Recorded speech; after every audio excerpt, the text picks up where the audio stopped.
Assalamualaikum warahmatullahi wabarakatuh. Saya Lia Febriana Putri, NPM 19110909090 dari kelas Fisika 3C.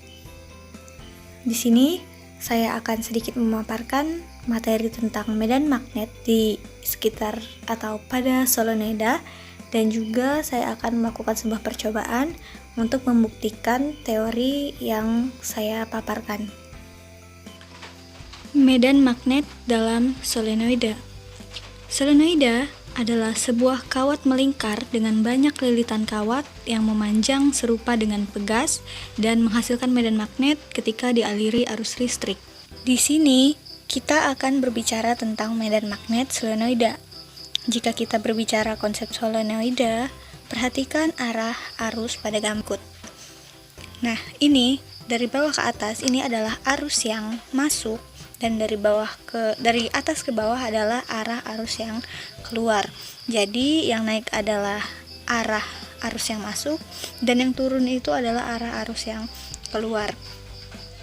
Sehingga jika kita gambarkan seperti ini gambarnya, ini cross adalah arah arus yang masuk dan dot adalah arah arus yang keluar. Lalu di mana pusat solenoida? Jadi pusatnya itu adalah di titik tengah, berarti sudut yang dibentuk akan seperti ini dengan sudut alfa dan juga sudut beta. Maka persamaan medan magnet pada pusat solenoida adalah BP sama dengan mu 0 IN per 2L dikali cos alfa ditambah cos beta, karena di sini membentuk sudut, di mana mu 0 adalah permeabilitas relatif, I adalah arus, N adalah jumlah lilitan, dan L adalah panjang.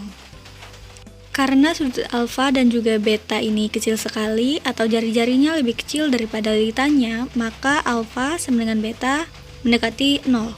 Maka BP sama dengan mu 0 IN per 2L dikali cos 0 derajat plus cos 0 derajat, di mana cos 0 derajat nilainya 1. Maka BP sama dengan mu 0 IN per 2L dikali 1 ditambah 1. 1 ditambah 1 sama dengan 2, maka 2 dan 2 dapat kita coret. Dan rumusnya menjadi BP sama dengan mu 0 IN per L. Ini adalah rumus untuk pusat solenoida. Lalu dari mana ke mana panjang L? Panjang L itu dari sini, dari ujung ke ujung solenoida. Berikutnya persamaan medan magnet pada ujung solenoida. Konsepnya sama seperti konsep yang tadi, seperti pada gambar ini. Dan jadi di mana ujung dari solenoida? Ujungnya adalah di sini. Nah, berarti sudut pertama yang dibentuk adalah sudut ini, membentuk sudut 90 derajat. Ini adalah dari titik ujung ke X itu adalah sudut beta. Nah, nilai dari sudut beta ini mendekati 0 derajat. Maka B ujung sama dengan mu 0 IN per 2L dikali cos 90 derajat plus cos 0 derajat. Cos 90 derajat nilainya adalah 0 dan cos 0 derajat nilainya adalah 1. Maka medan magnet pada ujung solenoida sama dengan mu 0 IN per 2L dikali 0 plus 1. Maka rumus medan magnet pada ujung solenoida menjadi BU sama dengan mu 0 IN per 2L.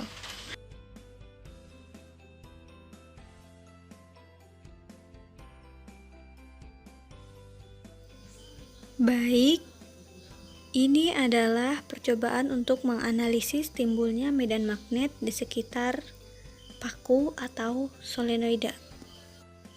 Sebelum memulai praktikum, terlebih dahulu kita menyiapkan alat dan bahannya.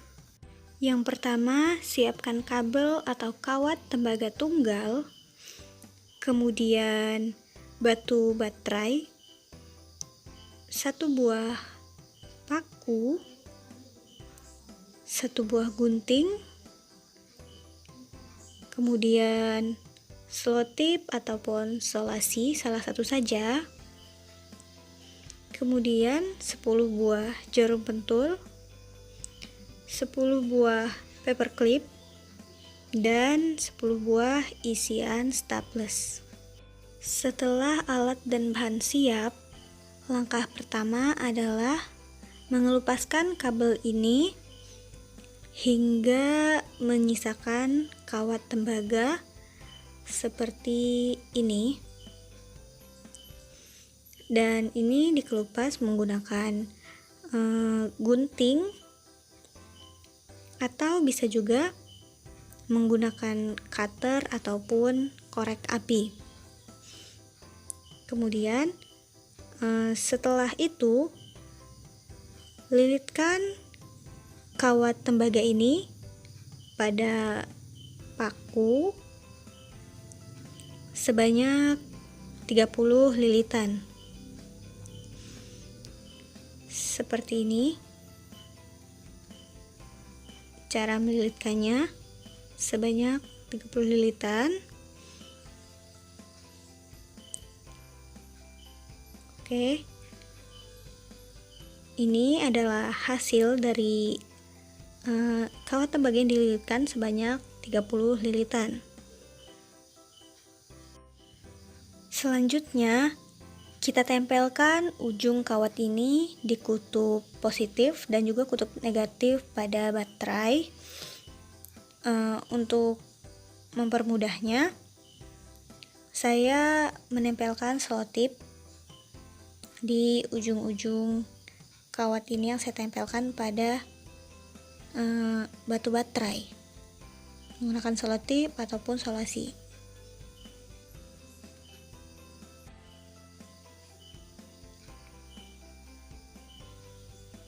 Seperti ini, kita tempelkan saja pada ujung-ujungnya,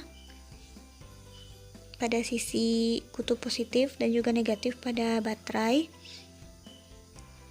Kemudian setelah ini, setelah kedua sisinya kita tempelkan, kita tunggu beberapa menit hingga terasa panas.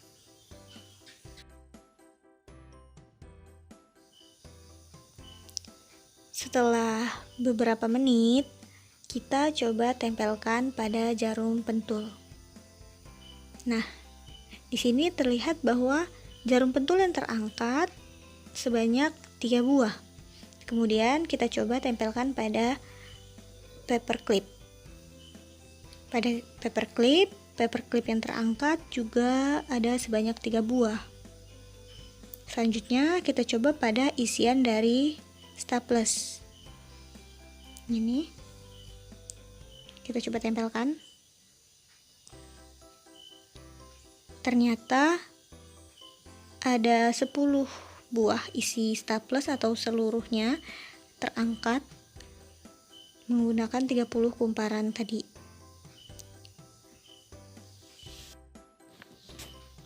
Baik, selanjutnya untuk percobaan yang kedua, kita akan coba menambahkan banyaknya lilitan kawat tembaga menjadi 40 lilitan. Lalu kita lakukan langkah yang sama seperti pada percobaan pertama.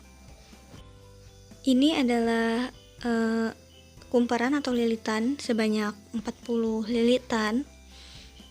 Lalu kita akan melihat apa perbedaan ketika menggunakan kumparan 30 lilitan dan kumparan 40 lilitan.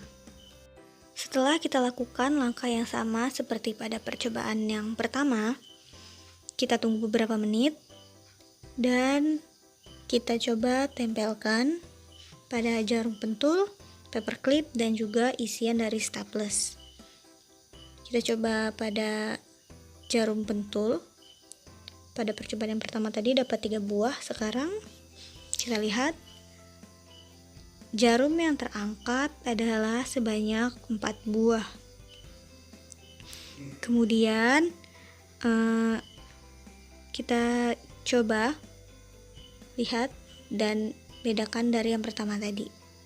Selanjutnya pada paperclip kita lihat ada berapa banyak yang terangkat. Ternyata pada paperclip yang terangkat adalah sebanyak 1, 2, 3, 4, 5. Ada 5 paperclip yang terangkat. Kemudian pada isian dari staples ada berapa yang terangkat? Kita lihat. Ternyata semua isian staples yang ada 10 buah ini terangkat semua.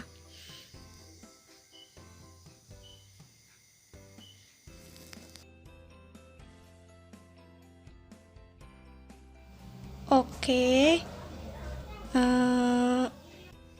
baik, terlihat bahwa ketika kumparan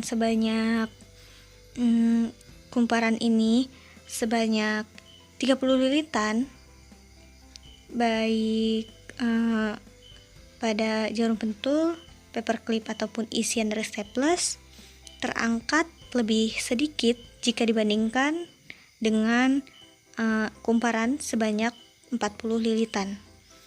Ini berarti teori yang mengatakan bahwa besarnya medan magnet di sekitar solenoida bergantung pada kumparan atau banyaknya lilitan itu adalah benar adanya.